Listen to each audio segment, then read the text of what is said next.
को नजदीक दृष्टि देखते हुए आपके लिए टेस्ट सीरीज लेके आए मोस्ट इम्पोर्टेंट क्वेश्चनों को हल कराने के लिए। Science classes bye Chintu sir के द्वारा आज आपको 2 घंटे में आपको विज्ञान का सारा निचोड़ दिया जाएगा। तो पहला क्वेश्चन है, संगमरमर का रासायनिक सूत्र लिखो। तो संगमरमर का रासायनिक सूत्र होता है CaCO3 CaCO3। इसका रासायनिक नाम होता है आपका इसका रासायनिक नाम होता है कैल्शियम कार्बोनेट। क्या होता है इसका रासायनिक नाम? Calcium carbonate. क्या होता है? Calcium carbonate. इसके बाद इसमें CaO, इसका रासायनिक नाम होता है कैल्शियम ऑक्साइड। क्या होता है? Calcium oxide. इसका जो साधारण नाम होता है ऑक्साइड, इसका क्या होता है? Calcium oxide. इसका जो साधारण नाम है, इसका साधारण नाम है बिना भुजा चूना। क्या है? बिना भुजा चूना। क्या होता है? बिना भुजा चूना। ठीक है, और इसको आप जानते ही हो क्या है? Carbon dioxide. अब अगला क्वेश्चन है, लोहे चूर्ण पर तंतु हाइड्रोक्लोरिक अम्ल डालने से क्या होता है? सही उत्तर का निशान लगाएं। तो जब हम लोहे एवं चूर्ण और तंतु हाइड्रोक्लोरिक अम्ल डालने से क्या होता है कि ये सही उत्तर पर निशान लगाना है, तो इसमें आपका ऑप्शन होगा हाइड्रोजन गैस एवं आयरन क्लोराइड बनता है।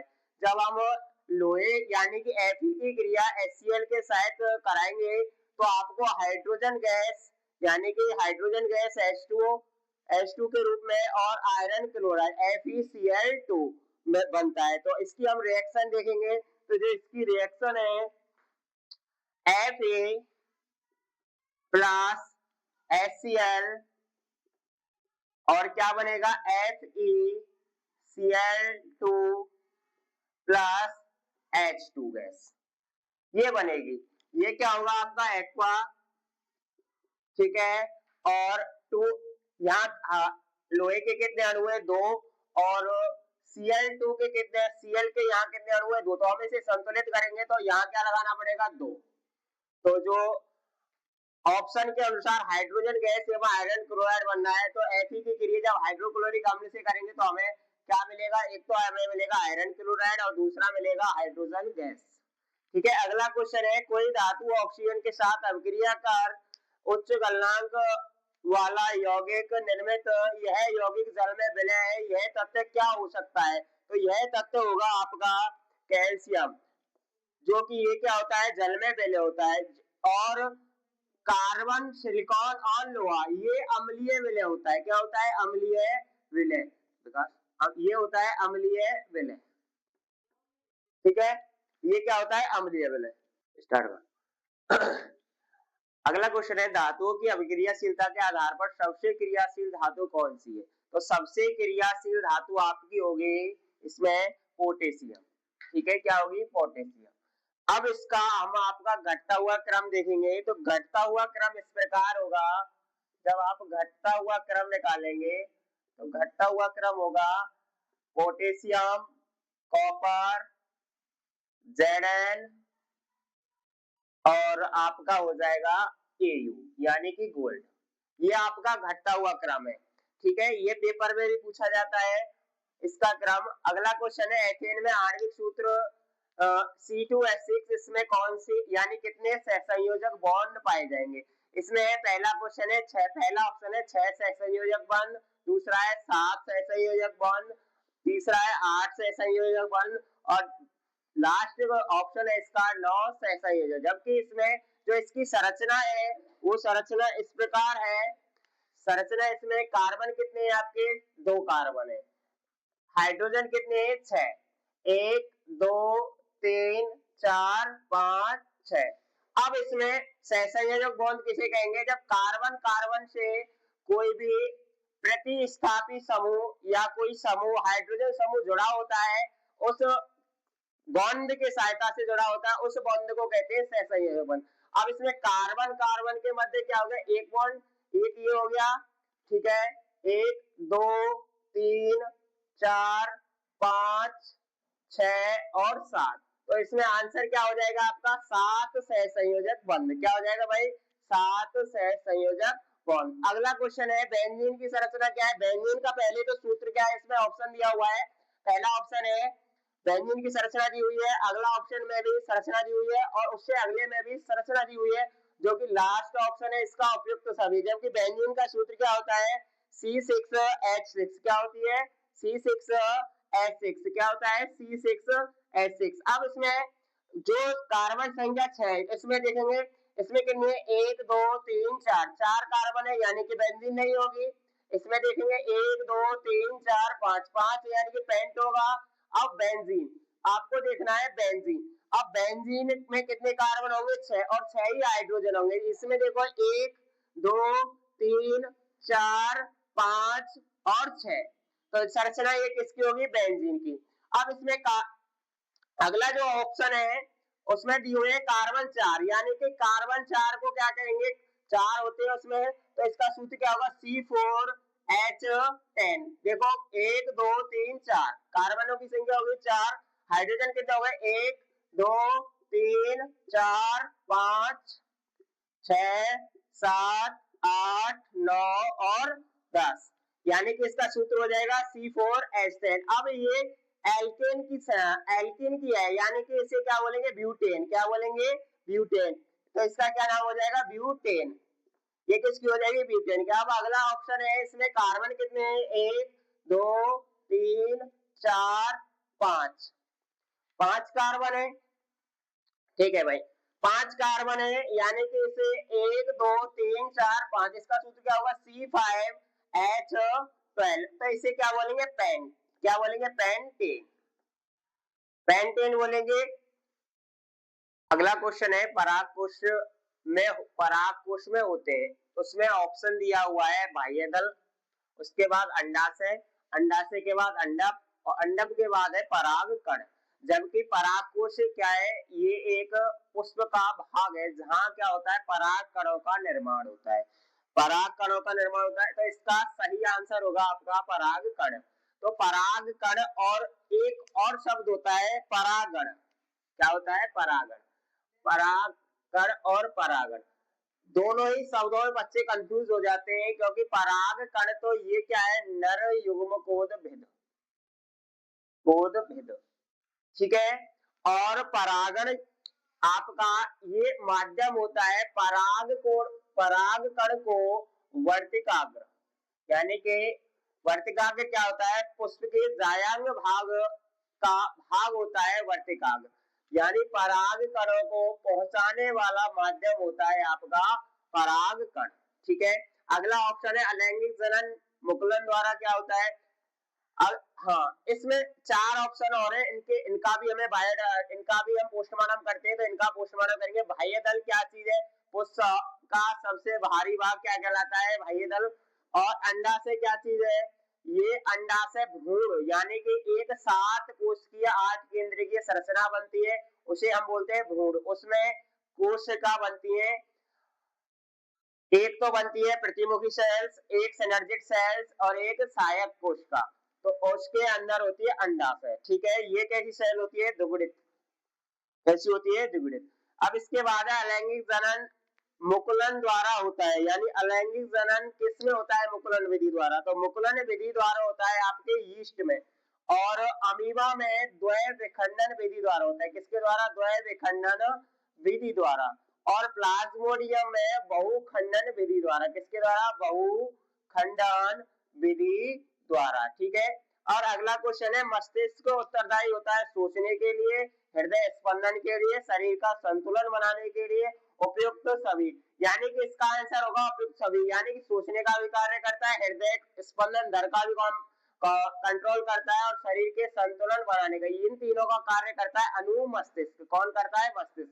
अगर इसकी जगह अनुमस्तिष्क होता तो सभी होते, और जबकि अब इसमें दिया हुआ है मस्तिष्क, मस्तिष्क का ही भाग होता है अनुमस्तिष्क। अगला ऑप्शन है इसमें, अगला क्वेश्चन क्या है, रासायनिक समन में देखा जाता है। तो रासायनिक समन में देखा जाता है पादप एवं जंतु, यानी कि दोनों में रासायनिक समन, यानी कि ग्रोथ और यानी कि वृद्धि के समय गुरुत्वानुवर्तन, प्रकाशानुवर्तन, जो गति होती है वो कैसी होती है, प्रकाशानुवर्तन होती है, ठीक है। यानी कि इसमें क्या पाया था, रासायनिक समन्वय।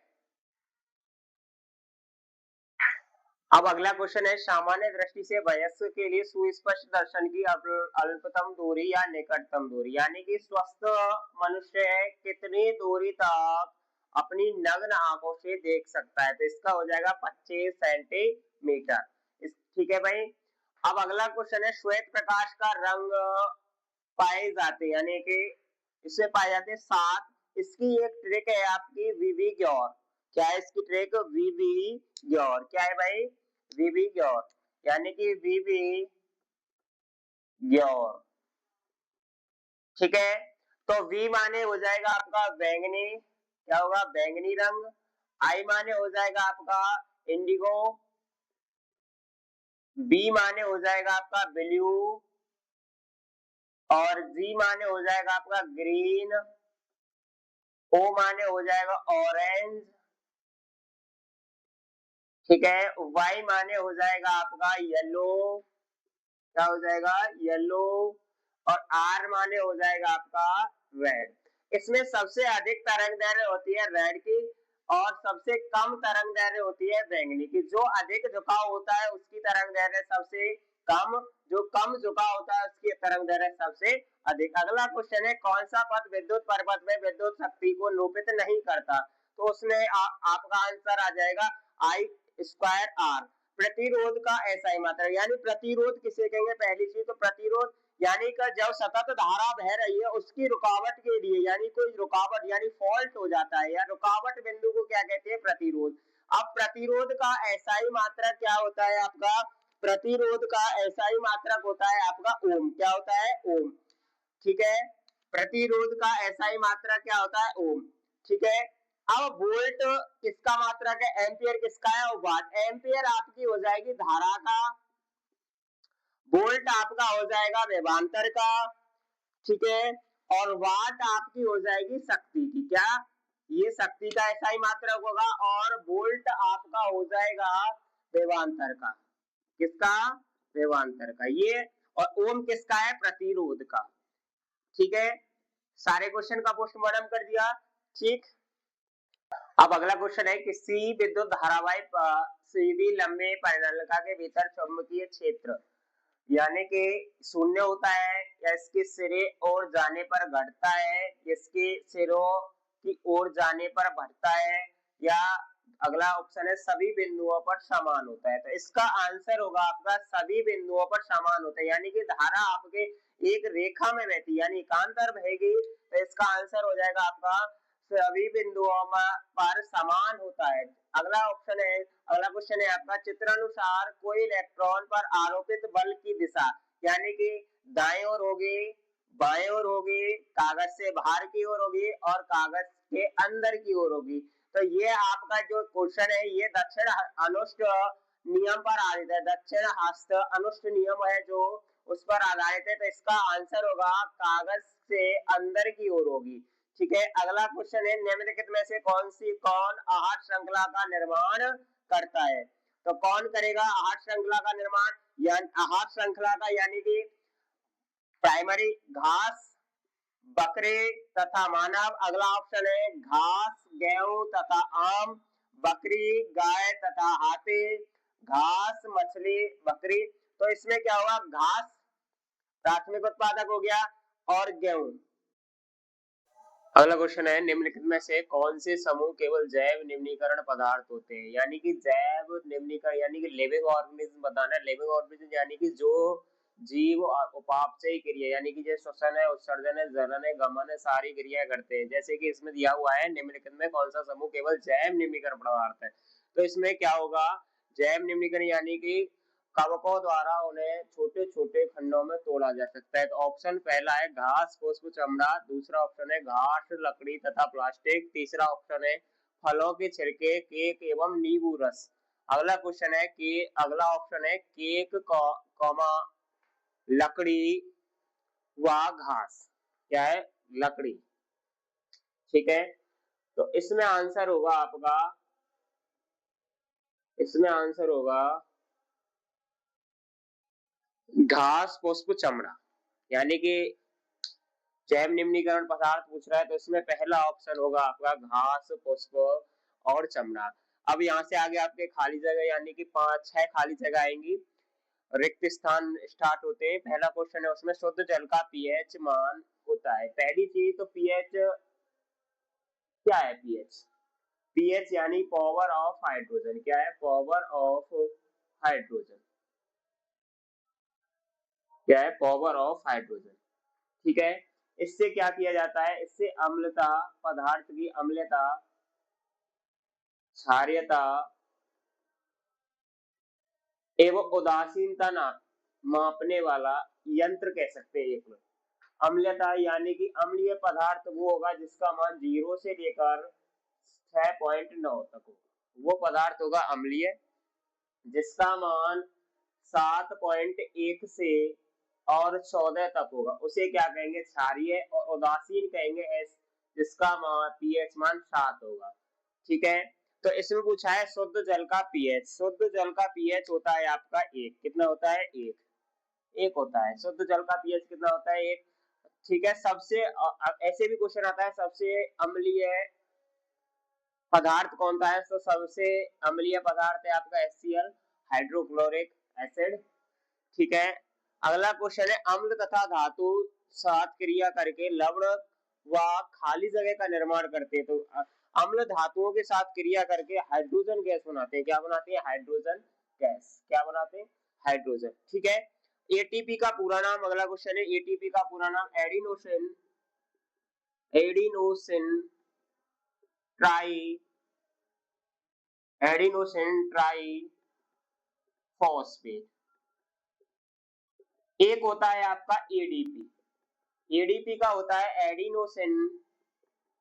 Adenosine die phosphate.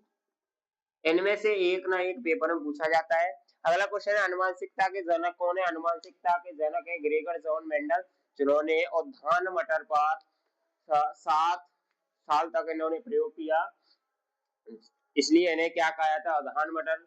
इसलिए और इन्होंने ये भी क्वेश्चन पूछा जाता है कि मटर के पौधे को ही क्यों चुना? क्योंकि मटर का पौधा में क्या पाया जाता है? स्वपरागण की क्रिया। तो इसका आंसर होगा ग्रेगर जॉन मेंडल। क्या होगा? Gregor John Mendel. Gregor John Mendel. इन्हें अनुवांशिकता के पता कहा जाता है क्योंकि इन्होंने मटर के पौधे में अनुवांशिक लक्षणों की खोज की। अनुवांशिक किसे कहेंगे? जब जनक पीढ़ी से संतान पीढ़ी में लक्षणों का स्थानांतरण होता है उसे क्या कहते हैं? अनुवांशिकी। अगला क्वेश्चन है खाली जगह जैसे प्राणी अपना लिंग बदलते हैं, तो कौन से प्राणी अपना लिंग बदलते हैं? तो इसमें आपका आंसर होगा घेंगा। कौन सा? घोंगा। घोंगा जैसे प्राणी क्या करते हैं? आपका रंग चेंज करते हैं। अगला है रिएक्शन दी हुई है आपको 6CO2 प्लस 12H2O सूर्य का प्रकाश या क्लोरोफिल से क्रिया की उपस्थिति में क्रिया करके खाली जगह प्लस 6CO2 प्लस 6H2O। यानी कि आपको ये बताना है जब सूर्य के प्रकाश यानी क्लोरोफिल प्रकाश, सूर्य के प्रकाश की उपस्थिति में कार्बन डाइऑक्साइड और जल के साथ क्रिया करके क्या बनाते हैं? पादप हमेशा क्या बनाते हैं? ग्लूकोज। ग्लूकोज का सूत्र होता है C6H12O6। क्या होता है? C6H12O6 ग्लूकोज का सूत्र। ठीक है। और क्लोरोफिल क्या है? ये वर्णक है। क्या है? वर्णक। कैसा? क्लोरोफिल वर्णक। इसके कारण पत्तियों का रंग क्या होता है? पत्तियों का रंग हरा होता है। क्या होता है? पत्तियों का रंग हरा होता है। अगला क्वेश्चन है संयोजन अपक्रिया किसे कहते हैं? यहाँ से आपके क्वेश्चन स्टार्ट हो जाते हैं। संयोजन अपक्रिया किसे कहते हैं? कहते हैं यानी कि एक आपकी रासायनिक अभिक्रिया में से एक अभिक्रिया आपको पूछी जाए, या तो आपको संयोजन पूछी जाए या वियोजन पूछी जाए या अवक्षेपण पूछी जाए या फिर ऊष्माक्षेपी पूछी जाए या ऊष्माशोषी पूछी जाए या फिर रेडॉक्स अभिक्रिया पूछी जाए।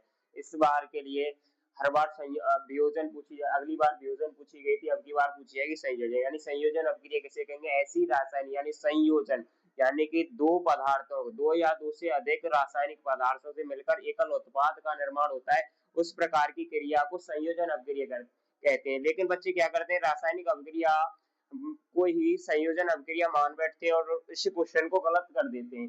क्योंकि रासायनिक अभिक्रिया क्या है, या ऐसी अभिक्रिया जिसमें क्रिया कारक या अभिकारक मिलकर एकल उत्पाद का निर्माण करते हैं। और संयोजन अभिक्रिया किसे कहेंगे, ऐसी रासायनिक अभिक्रिया जिसमें दो या दो से अधिक पदार्थ या अभिकारक या क्रिया कारक मिलकर एकल उत्पाद का निर्माण करते हैं, उस अभिक्रिया को संयोजन अभिक्रिया कहते हैं। ठीक है, तो देखें, ऐसी रासायनिक अभिक्रिया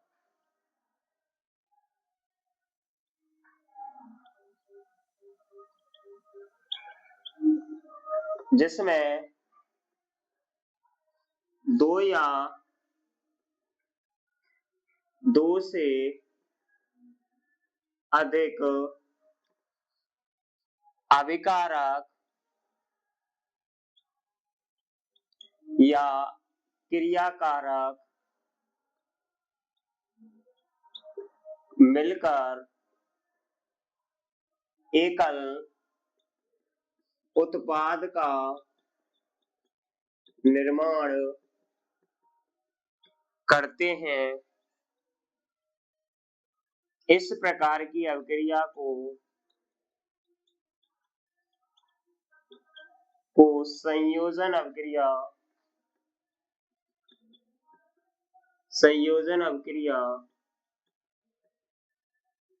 कहते हैं।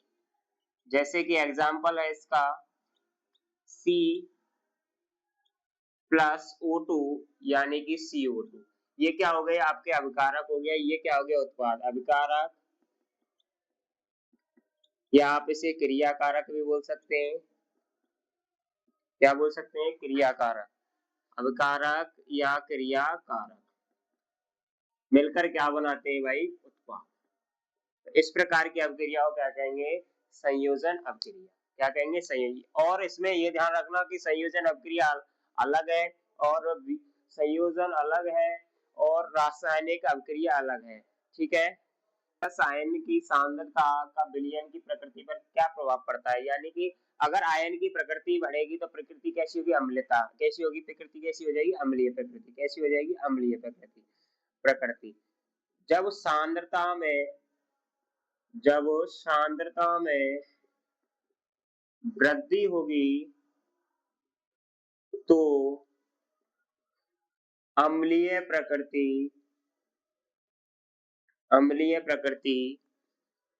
में भी वृद्धि होगी। ठीक है, यानी कि इसमें दिया हुआ है आयन, क्वेश्चन क्या कह रहा है, आयन की सांद्रता H प्लस आयन की सांद्रता विलयन की प्रकृति पर क्या प्रभाव, यानी कि जब विलयन की सांद्रता बढ़ेगी तो अम्लीय प्रकृति भी वृद्धि होगी। कैसी होगी प्रकृति, कैसी होगी, अम्लीय प्रकृति, यानी कि आयन कैसा हो जाएगा, अम्लीय प्रकृति का हो जाएगा। अम्लीय प्रकृति में जब सांद्रता में वृद्धि होगी तो अम्लीय प्रकृति में भी वृद्धि होगी। क्वेश्चन है आपका, उभयधर्मी ऑक्साइड किसे कहते हैं, यानी कि उभय यानी कि उदासीन, ऐसी ऑक्साइड या ऐसी रासायनिक जो अम्ल तथा क्षार से क्रिया करके लवण तथा जल यानी कि उदासीन पदार्थ बनाते हैं, उस अभिक्रिया को क्या कहेंगे, अवयधर्मी ऑक्साइड। यानी कि ऐसी अभिक्रिया या फिर वे ऑक्साइड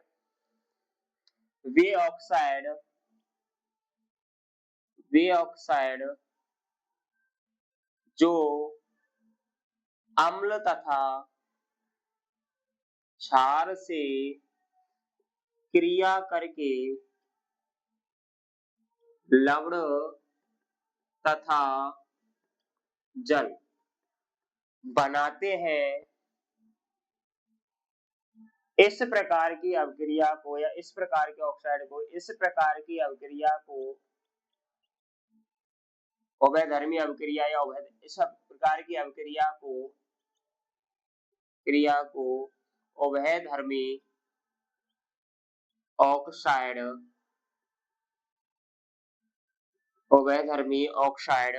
कहते हैं। क्या कहते हैं, उभयधर्मी ऑक्साइड कहते हैं। यानी कि ऐसी अभिक्रिया जो अम्ल तथा क्षार के साथ क्रिया करके लवण तथा जल बनाती है, यानी कि उदासीन कर देती है, उस अभिक्रिया को क्या कहेंगे, उभयधर्मी ऑक्साइड। क्या कहेंगे, उभयधर्मी ऑक्साइड। अगला क्वेश्चन है आपका, मानव लिंग हार्मोनों के क्या लिखने नाम। अब मानव लिंग हार्मोन यानी कि नर तथा मादा में जो द्वितीयक लैंगिक लक्षणों का विकास करते हैं, उन हार्मोनों के आपको नाम लिखने हैं। यानी कि नर हार्मोन तो होता है टेस्टोस्टेरोन और मादा हार्मोन होते हैं एस्ट्रोजन तथा प्रोजेस्टेरोन। कौन कौन से? एस्ट्रोजन तथा प्रोजेस्टेरोन। और नर में कौन सा होता है? टेस्टोस्टेरोन। नर क्या कहते हैं, यानी पुरुष क्या कहते हैं? टेस्ट। तो नर का हार्मोन कौन सा हो जाएगा? टेस्टोस्टेरोन। और मादा क्या नहीं कहती? टेस्ट। तो उनके दो हार्मोन होते हैं, एक तो एजेस्ट्रोन, एक क्या होता है? प्रोजेस्टेरोन।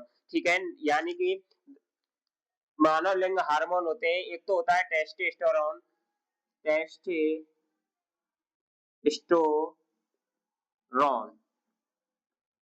ठीक है। एक होता है नर में तो टेस्टोस्टेरोन हार्मोन पाया जाता है। नर में कौन सा पाया जाता है? टेस्टोस्टेरोन। इसे क्या कहते हैं? नर हार्मोन। क्या कहते हैं? नर हार्मोन। ये कि क्या करता है? द्वितीयक लैंगिक लक्षणों का विकास करता है। क्या करता है? द्वितीयक द्वितीयक लैंगिक लक्षणों का क्या करता है? विकास। क्या करता है? लैंगिकों का लक्षणों का विकास। जैसे कि आपके बाल आना, दाढ़ी मूछ आना, आवाज की भारी होना, ये कौन सा कार्य है? टेस्टोस्टेरोन। इसे क्या कहते हैं? नर हार्मोन। अब क्वेश्चन क्या कह रहा है? मानव लिंग हार्मोन का नाम। यहाँ ही क्वेश्चन खत्म नहीं हुआ, अगला आगे तक क्वेश्चन चलेगा, यानी कि आपको इसमें नर तथा मादा दोनों के ही हार्मोनों के नाम बताने। तो मादा में दो प्रकार के हार्मोन पाए जाते हैं, एक तो एजेस्ट्रॉन यानी एस्ट्रोजन, एस्ट्रोजन हार्मोन। दूसरा होता है प्रोजेस्टेरोन तथा प्रोजेस्टेरोन, प्रोजेस्टेरोन।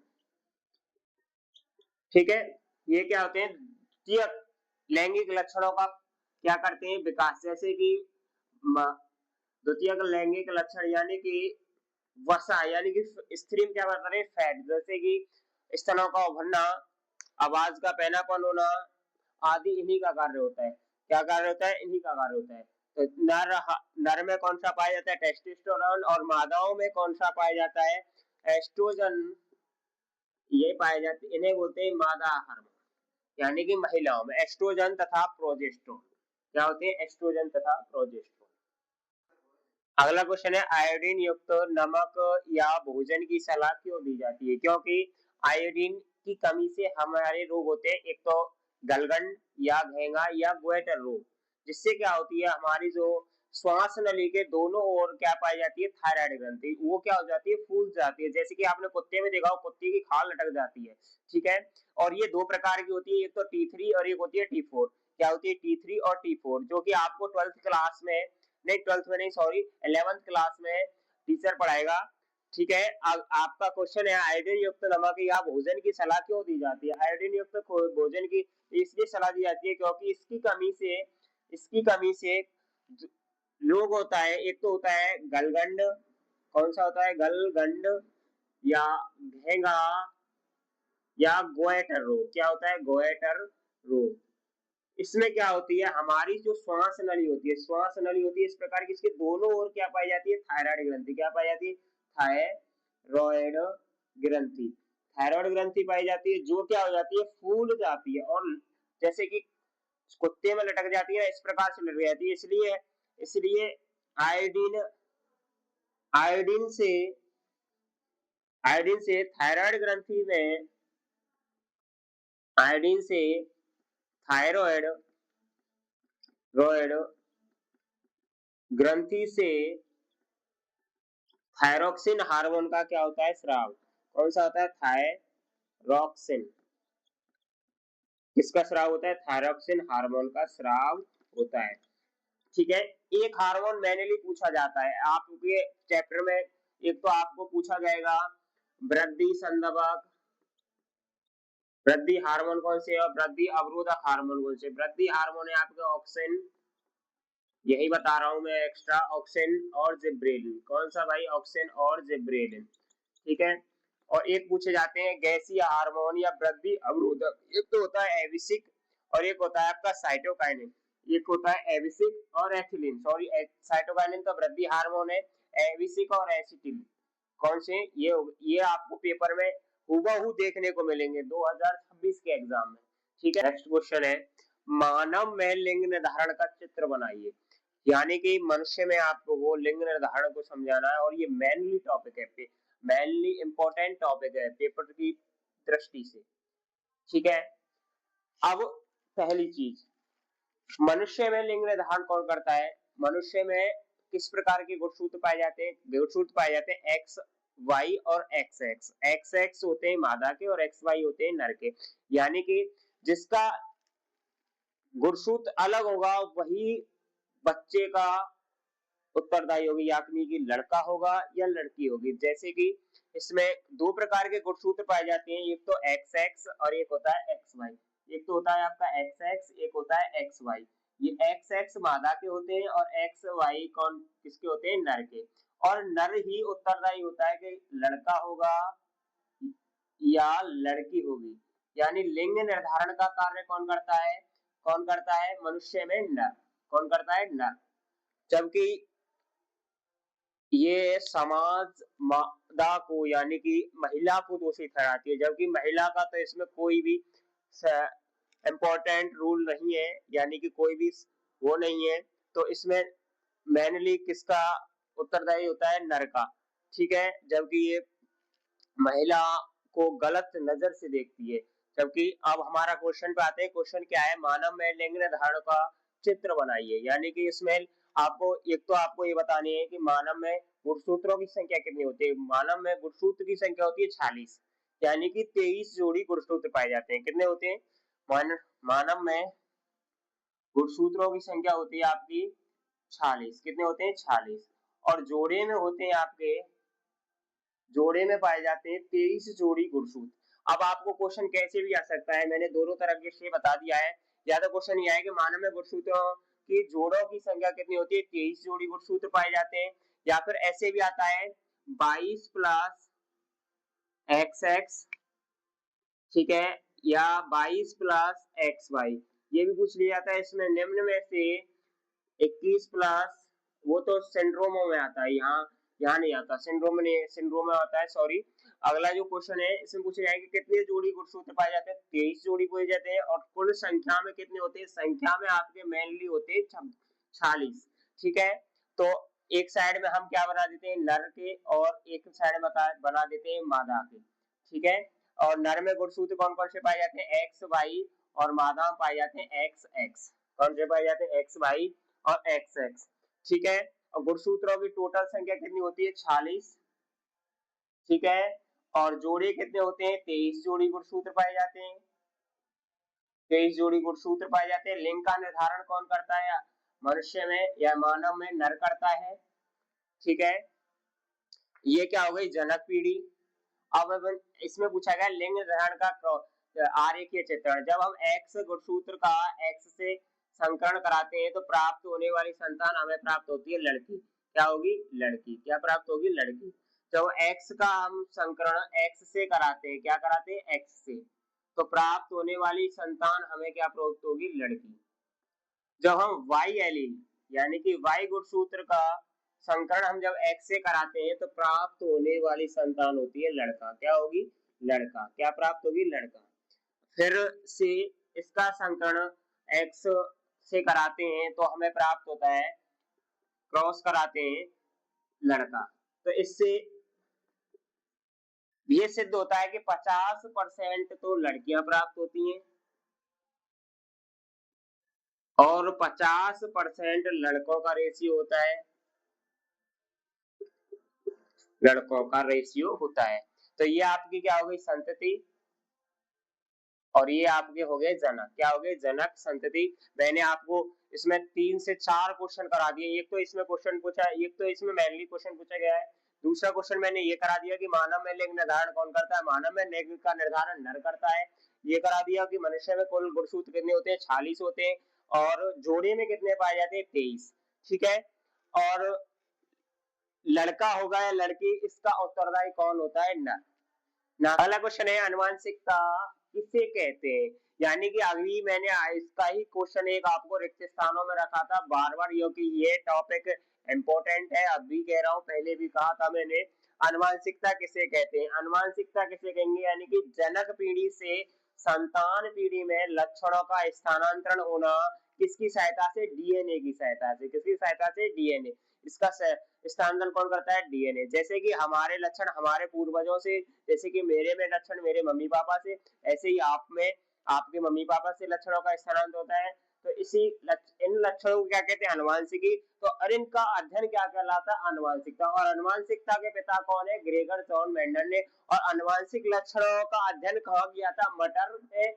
और जब वह चर्च में क्या थे? पादरी थे, ठीक है। और उन्होंने मटर के पादप को ही क्वेश्चन है कि मटर का पादप में क्या पाया था? स्वयंपरागण की क्रिया पाई जाती है। इसके साथ साथ वह एक वर्षीय शाक है। कैसा है? एक वर्षीय शाक है, ठीक है। अब देखें इसमें आनुवंशिकी, हम आनुवंशिकी की परिभाषा लिख देती है आनुवंशिकता की।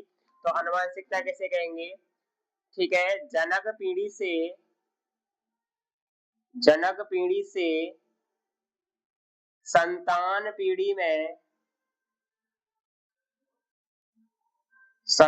पीढ़ी में लक्षणों का स्थानांतरण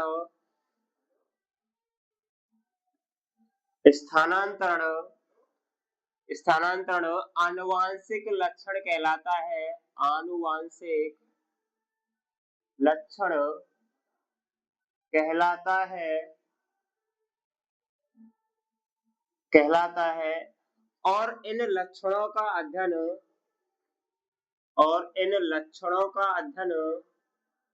इन लक्षणों का अध्ययन आनुवांशिकता कहलाता है। क्या कहलाता है? आनुवांशिकता, ठीक है। अब क्वेश्चन आनुवांशिकता कहलाता है, क्या कहलाता है? आनुवांशिकता। इसमें एक भी आगे क्वेश्चन भी बन सकता है कि आनुवांशिकी की खोज किसने की थी? आनुवांशिकी की खोज की थी ग्रेगर जॉन मेंडल ने, इसलिए उन्हें आनुवांशिकता का पिता कहा जाता है। आनुवांशिकता का पिता क्यों कहा जाता है? क्योंकि उन्होंने क्या किया था? मटर के एक वर्षीय शाक पर आनुवांशिक लक्षणों को देखा। तो उन्होंने देखा कि एक बार तो उन्हें प्रथम पीढ़ी में अप्रभावी लक्षण यानी कि 50% लंबे पौधे प्राप्त हुए। जब उन्होंने F2 पीढ़ी में कराया तो उनका लक्षण प्रारूप था 1:2:1, ठीक है। नहीं सॉरी, जीन प्रारूप हो गया 3:1 था। लक्षण प्रारूप क्या था? 3:1 और जीन प्रारूप था उनका 1:2:1। तो इसमें मैंने आपको प्रभावता का नियम भी करा दिया है, ठीक है, बता दिया है, कराया नहीं है। लेंस तथा दर्पण सूत्र लिखो, या लेंस सूत्र या दर्पण सूत्र लिखना है। इसमें से एक 100% आने वाला यानी 100% आने वाला पेपर में छपने वाला लेंस और लेंस सूत्र पूछेगा। और एक आपको पूछेगा 1 नंबर में लेंस सूत्र, या फिर आपको पूछ सकता है दर्पण सूत्र। दोनों ही मैंने एक ही क्वेश्चन में लिख लिए हैं जिससे कि बच्चे को सरलता हो और पेपर टाइम में कम से कम में पूरी साइंस कवर हो जानी चाहिए। उसमें लेंस सूत्र होता है, आपका लेंस सूत्र होता है 1/v plus 1/u is equal to 1/f, जहां f इजकल टू होता है फोकस दूरी, क्या होता है? फोकस दूरी। v इजकल टू होता है प्रतिबिंब की दूरी, क्या होता है? प्रतिबिंब की दूरी। और u इजकल टू होता है वस्तु से बिंब की दूरी या बिंब की दूरी, क्या होता है? बिंब की दूरी, ठीक है। ऐसे ही इसमें कुछ नहीं करना, आपको इसमें माइनस करना है, कुछ नहीं करना है। 1/v minus 1/u is equal to 1/f, ठीक है। लेंस सूत्र और दर्पण सूत्र 1 नंबर में पूछे जाते हैं हर बार। इसका मैंने वो भी बता दिया। f इजकल टू क्या होता है? फोकस दूरी। v इजकल टू क्या होता है? प्रतिबिंब की दूरी। और u इजकल टू होता है बिंब की दूरी। इस पर एक वो भी पूछा जाता है डेरिवेशन यानी कि न्यूमेरिकल पूछा जाता है, ठीक है, और हर बार आता है, ठीक। और इम्पोर्टेंट टॉपिक है इस वर्ष के लिए। लेंस सूत्र और दर्पण सूत्र किसे कहते हैं? अगला क्वेश्चन है लेंस की क्षमता को परिभाषित करो। क्या है? लेंस की क्षमता को परिभाषित, यानी लेंस की क्षमता कैसे कहेंगे? जब सूर्य के प्रकाश किरण लेंस में पड़ती है और ऐसी क्षमता यानी कि उसे या अपसारित या अभिसारित करने की क्षमता हो, लेंस के द्वारा प्रकाश की किरणों को मोड़ने या अभिसारित या अपिसारित करने की क्षमता क्या कहलाती है? लेंस क्षमता, यानी कि P = 1/f। इसका मात्रक होता है डायोप्टर। क्या होता है, डायोप्टर होता है। तो देखें भाई इसकी लेंस क्षमता क्या है, लेंस के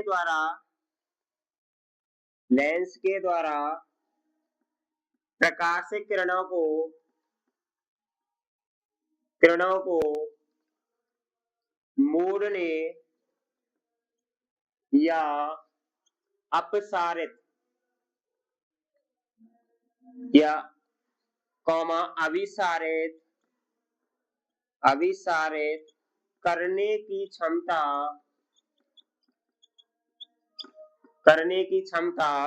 लेंस क्षमता कहलाती है। क्या कहलाती है, लेंस क्षमता। क्या कहलाती है, लेंस क्षमता कहलाती है। क्या कहलाती है, लेंस क्षमता। ठीक है, लेंस क्षमता कहलाती है। और लेंस क्षमता का मात्रक होता है P इक्वल टू 1/f, यानी कि डायोप्टर। क्या होता है, डायोप्टर। ऐसा ही मात्रक पूछा जाता है इसका हर बार परीक्षा में, या तो आपको ऑब्जेक्टिव टाइप क्वेश्चन में देखने को मिलेगा, या फिर आपको सीधा उसमें दिया होगा लेंस का एसआई, लेंस क्षमता का एसआई मात्रक लिखिए, या लेंस क्षमता को परिभाषित करते हुए उसका एसआई मात्रक लिखिए। इसके अलावा इस पर कोई भी क्वेश्चन नहीं बनता। लेंस की क्षमता क्या होती है, लेंस के द्वारा प्रकाशित किरणों को मोड़ने, उसके साथ मोड़ने या अपसारित या अभिसारित करने की क्षमता क्या कहलाती है, यानी फैलाना और सिकुड़ना। जैसे कि मोड़ना, जब सूर्य की प्रकाश की किरण आ रही है और उसे मोड़ने की क्षमता होती है, इस प्रकार की क्षमता को क्या कहते हैं, लेंस क्षमता। यानी कि P इक्वल टू 1/f, इसका एसआई मात्रक होता है डायोप्टर। क्या होता है, डायोप्टर। अगला क्वेश्चन है, विद्युत परिपथ में सामान्यतः होने वाले एक सुरक्षा के उपाय लिखो। यानी कि जो विद्युत परिपथ होता है, पहली चीज तो विद्युत धारा किसे कहेंगे, आवेश के प्रवाह की दर को विद्युत धारा कहेंगे। परिपथ किसे कहेंगे, सतत रूप से बहने वाली धारा में आई अवरुद्धता क्या कहलाती है, परिपथ। यानी कि विद्युत परिपथ में सामान्यतः होने वाली एक सुरक्षा है। यानी कि विद्युत परिपथ में है, जब बिजली, जैसे कि घरों में आपके जहाँ विद्युत का लास्ट पॉइंट होता है, ठीक है, परिपथ का, तो उसमें क्या लगाते हैं, फ्यूज। तो एक इसमें उपाय लिखना है, तो आप इसमें इसका आंसर क्या होगा, फ्यूज होगा। क्या होगा, फ्यूज। जैसे कि कहते हैं फ्यूज उड़ गई है, फ्यूज। इसका आंसर क्या होगा, फ्यूज। क्या होगा, फ्यूज। क्या होगा इसका आंसर, फ्यूज। एमआरआई का पूरा नाम मैग्नेटिक रेजोनेंस इमेजिंग। ठीक है, इसकी फुल फॉर्म या तो आपको एटीपी की पूछी जाएगी, या आपको पूछी जाएगी एडीपी की, या फिर पूछी जाएगी एमआरआई की। इसकी आपको फुल फॉर्म रट लीजिए। ठीक है, क्या कर लीजिए, रट लीजिए। इसमें पूछा जाएगा एमआरआई का पूरा नाम, एमआरआई का पूरा नाम है मैग्नेटिक रेजोनेंस इमेजिंग। क्या होती है भाई, मैग्नेटिक रेजोनेंस इमेजिंग। और आपको मैंने खाली जगह में भी बताया है कि एटीपी का पूरा नाम होता है भाई, यहाँ भी बता देता हूं मैं। एटीपी का पूरा नाम होता है एडेनिन ट्राई फॉस्फेट। क्या पूछी जाती है, फॉस्फेट। क्या पूछी जाती है, ट्राई फॉस्फेट। या फिर पूछा जाता है एडीपी। एडीपी का पूरा नाम क्या पूछा जाता है, एडीपी का पूरा नाम एडिनोनिन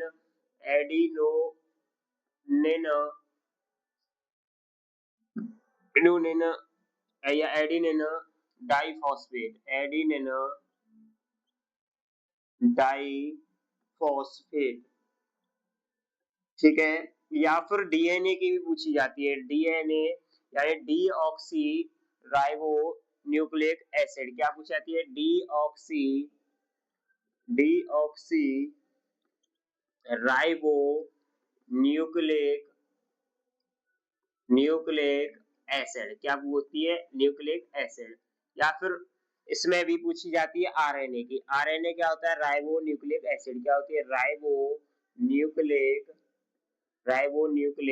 एसिड। क्या होती है, राइबो न्यूक्लिक एसिड। ठीक है, इन चारों, यानी कि मैंने ये पहले भी बताया था आपको, खाली जगह में भी एक क्वेश्चन रखा था कि एटीपी का खाली जगह पूरा नाम क्या है, एडेनिन ट्राइफॉस्फेट। उसमें भी, वहां भी मैंने बता दिया था एडीपी, एडेनिन डाइफॉस्फेट। यहाँ भी बता दिया है मैंने। फॉस्फेट क्या होती है, फॉस्फेट। क्या होती है, फॉस्फेट। ठीक है, क्या हो जाती है, फॉस्फेट। ठीक है, यहाँ मैंने डीएनए को भी बता दिया, आरएनए को भी बता दिया, और एमआरआई को भी बता दिया है। ठीक है, ये की क्वेश्चन में मैंने 5 करा दिए, यानी 5 नंबर का काम करा दिया। इसमें इन्हीं में से आपको खाली जगह पूछी जाएगी। क्वेश्चन है आपको पोषी स्तर किसे कहते हैं, ये लास्ट क्वेश्चन है आपका, एक नंबर का, यानी कि 1.5 नंबर का है, सॉरी ये 1.5 नंबर का क्वेश्चन है, 1 नंबर, हाँ 1 नंबर का ही है। पोषी स्तर किसे कहेंगे, पोषी स्तर कहेंगे यानी कि जीवों द्वारा ऊर्जा एवं पोषण ग्रहण करने की क्षमता, क्या कहलाती है, पोषी स्तर। ठीक है, जीवों द्वारा जीवों द्वारा जीवों द्वारा ऊर्जा के साथ साथ ऊर्जा तथा पोषण ग्रहण करने का करने की प्रक्रिया प्रक्रिया पोषी स्तर कहलाती है। क्या कहलाती है, पोषी स्तर कहलाती है। जैसे कि आपने हर साल का क्वेश्चन है, ये हमारे पर्यावरण का क्वेश्चन है, वो है चैप्टर बहुत ही सरल है, बहुत ही इजी है, उसमें से लिया गया है। उसी में से है जैसे कि पहला उत्पाद, हम किस पर निर्भर होते हैं, प्राइमरी पर, यानी कि उत्पादक इसमें होते हैं 3 घटकों के बीचों में बांटा गया है जीवों को ऊर्जा के प्रवाह में। पहला है इसमें उत्पादक, क्या है, उत्पादक उत्पादक उत्पादक के बाद है उपभोक्ता, उपभोक्ता और उपभोक्ता के बाद है आपका अपघटक। सभी जीवों को इन्हीं 3 स्तरों में बांटा गया है। उत्पादक तो होते हैं ऐसे जीव जो अपना भोजन स्वयं बनाते हैं, जैसे कि इसमें क्या आएंगे, यानी कि जो प्रकाश संश्लेषण की क्रिया के द्वारा, किसके द्वारा, प्रकाश संश्लेषण की क्रिया के द्वारा भोजन का निर्माण करते हैं, उन्हें क्या कहते हैं, उत्पादक। जैसे कि सभी नील हरित शैवाल पेड़ पौधे ये किस में आएंगे, आपके उत्पादक में। उपभोक्ता को आपके 3 भागों में बांटा गया, प्राथमिक, द्वितीय और तृतीय। किसमें, प्राथमिक द्वितीयक और तृतीय। किसमें बांटा गया, प्राथमिक, द्वितीयक और तृतीय। प्राथमिक में आपके रखा गया है शाकाहारी को, द्वितीयक में आपके रखा गया है मांसाहारी को, और तृतीयक में आपके रखा गया है सर्वाहारी को। सर्वाहारी में कौन रखे जाते हैं, एक तो आपका मनुष्य आता है, एक आपका आता है कुत्ता, एक आपका बिल्ली आती है, ठीक है, और द्वितीयक में आते हैं आपके मांसाहारी जी, यानी कि जो मांस मेन पोषण उनका, यानी कि मेनली भोजन क्या होता है, मांस। प्राथमिक में आएंगे आपके जैसे कि गाय है, बकरी है, ये सभी प्राथमिक उपभोक्ता कैसे कि ऐसे जीव जो अपना भोजन मेन प्रत्यक्ष रूप से उत्पादक पर निर्भर होते हैं, उन्हें क्या कहते हैं, प्राथमिक उत्पादकता, प्राथमिक उपभोक्ता। और द्वितीयक उपभोक्ता कैसे कहेंगे, ऐसे जीव जो प्रत्यक्ष रूप से उत्पादक तथा प्राथमिक उपभोक्ता पर निर्भर करते हैं, उन्हें क्या कहते हैं, द्वितीयक उपभोक्ता। और तृतीयक उपभोक्ता कहेंगे ऐसे जीव जो उत्पादक और प्राथमिक एवं द्वितीयक उपभोक्ता पर निर्भर होते हैं, उन जीवों को या उस स्तर को तृतीयक स्तर या तृतीयक उपभोक्ता कहते हैं। इसके बाद आता है अपघटक। अपघटक में आते हैं आपके मृत जीव, या आप इसे कह सकते हैं अपराधहारी आएंगे, इसमें क्या आएंगे, अपराधहारी, या अपराधहारी ना कहकर आप इसमें आ सकते हैं आपके कवक है, ठीक है, यानी कि मृतोपजीवी। मृतोपजीवी किस पर निर्भर कहेंगे, आप इसकी परिभाषा, यानी अपघटक की परिभाषा होगी आपकी, ऐसे जीव जो प्राथमिक प्राथमिक प्राथमिक द्वितीयक तृतीयक प्राथमिक द्वितीयक तृतीयक तथा उत्पादक पर निर्भर होते हैं, उस प्रकार के जीवों को अपघटक कहते हैं। जिसमें क्या आएंगे, क्वेश्चन है लोहे पर जंग से बचाने